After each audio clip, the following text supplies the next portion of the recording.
no way the Senators actually do this. With Steve Staios still trying to build his roster for next season, a new face has entered the conversation. Hello everyone, I am Eoghan Drumm, and welcome to Senators Digest, where we talk all things Ottawa Senators. Today we will be getting into some reports regarding a former Senators captain making a potential return to the nation's capital. We'll be getting into that, as well as my thoughts on this report. But first off, please hit that subscribe button. It helps out the channel and it allows you to stay up to date with Senators Digest content. So let's get right into the report that came out over the weekend regarding Pittsburgh Penguins defenseman Erik Karlsson and how he is now linked to a return to Ontario. Jimmy Murphy believes the Penguins star will land with either the Ottawa Senators or Toronto Maple Leafs before the 2026-27 season, especially with Pittsburgh reportedly unlikely to offer him an extension. So Erik Karlsson is on the last year of his contract, making $11.5 million, with San Jose retaining a bit of that as well. And as we saw in that report, the Penguins just aren't willing to really offer him an extension. He probably does want more than what they are willing to give, and probably what a lot of teams are willing to give. So it should be interesting once he does get the free agency.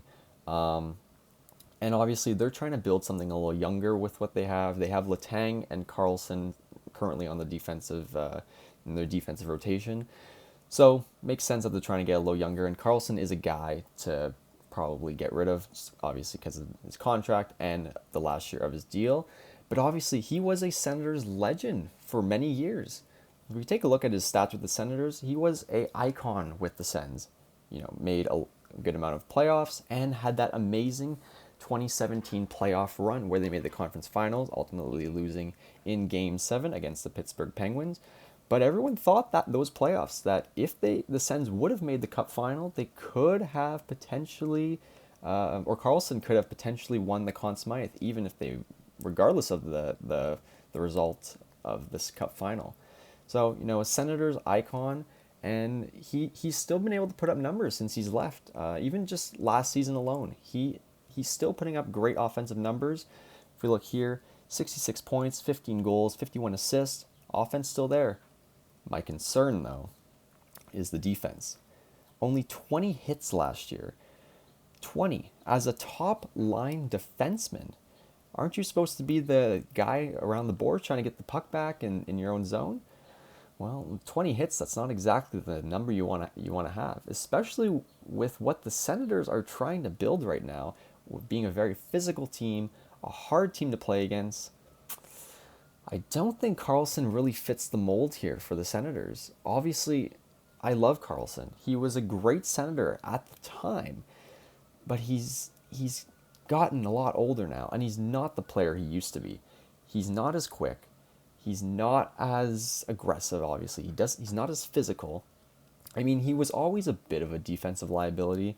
That always kind of came with Karlsson. He was a threat offensively, but, he's going to give up a good amount of defensive chances, or high-scoring chances for that matter. And it just doesn't really fit with what the Senators are trying to build. They already have the offensive guys on their team currently on the defensive end. They have Jake Sanderson, who they've been trying to build as the number one guy for many years now, and he's proven that he can take on that role. He's been on their top pair for a good amount of years now, alongside Artem Zub, who has been giving him that defensive stability on the right side. You have Thomas Chabot, who is an offensive threat as well on the second line. And then you just drafted Carter Yakimchuk 3 years ago, who, Yakimchuk and Karlsson have very similar play styles when it comes to on the defensive end. High offensive ability, but not a lot of defensive skill there. So I just don't think he really fits what they already have. It would get too clogged, I feel like.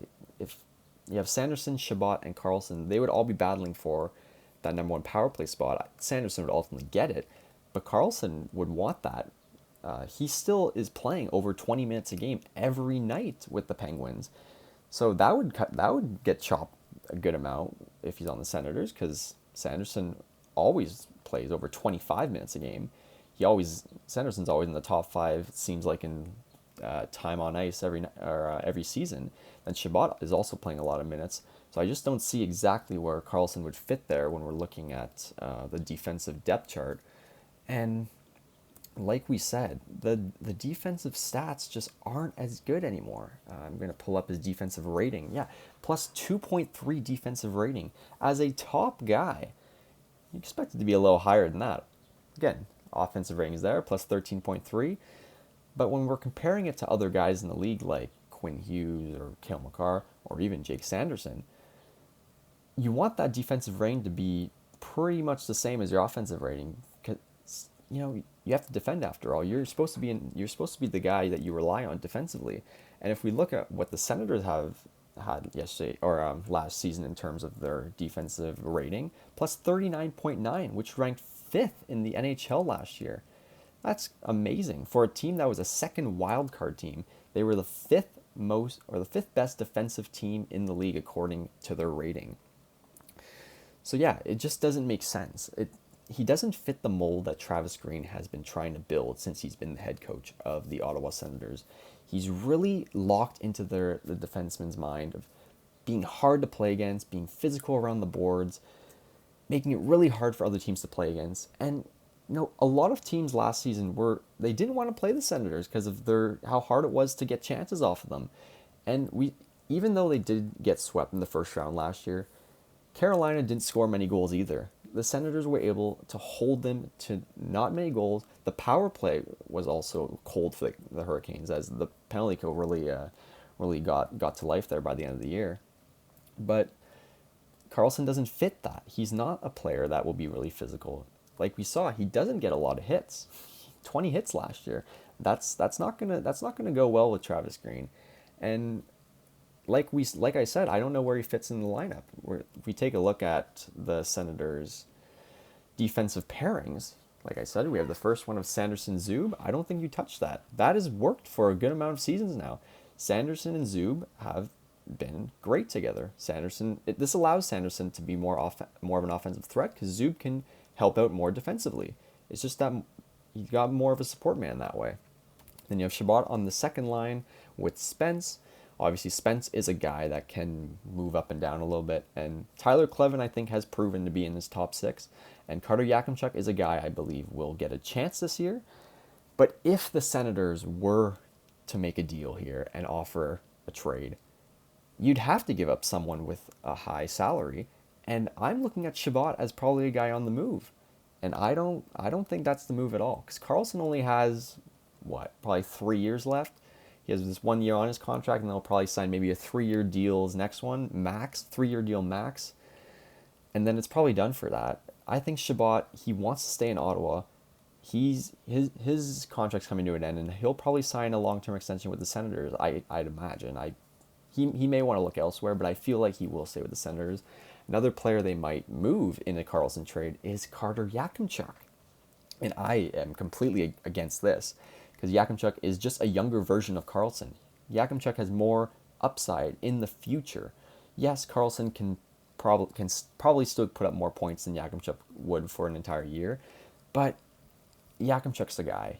He's someone you're trying to build around, and like I said, for the power play situation, it would be a disaster because Karlsson would be angry the whole time not getting the first power play minutes, because all that would be going to Sanderson, and then I'd still have Chabot over Karlsson on the second power play. So to conclude, I don't think this is the move that Steve Staios should be looking at. They should be looking more on the forward end. We all know they lack scoring on the wing. You don't need more scoring defensively. I think the scoring they get defensively is sufficient enough to get them through any game, and then, the defensive ability is just not there for Karlsson anymore, and he doesn't fit the mold at all for Travis Green. Steve Staios should continue to look at wing options, as we discussed last episode with Kirill Marchenko. That's a guy that they should be looking at. But yeah, Karlsson, love you, man, but unfortunately, your time with the Senators should not come back to fruition. As that is all we got for this episode of Senators Digest. Please leave your comments below if you think the Sens should go after Karlsson. And if you do think they should go after him, what would you give up for him? And how do you think he would fit in this lineup? And please hit that subscribe button. Stay up to date with Senators Digest content. I love all of the interaction that has been going on in our first video. And hopefully we can get the same for this one. So that's all we got today. and I will see you all next time.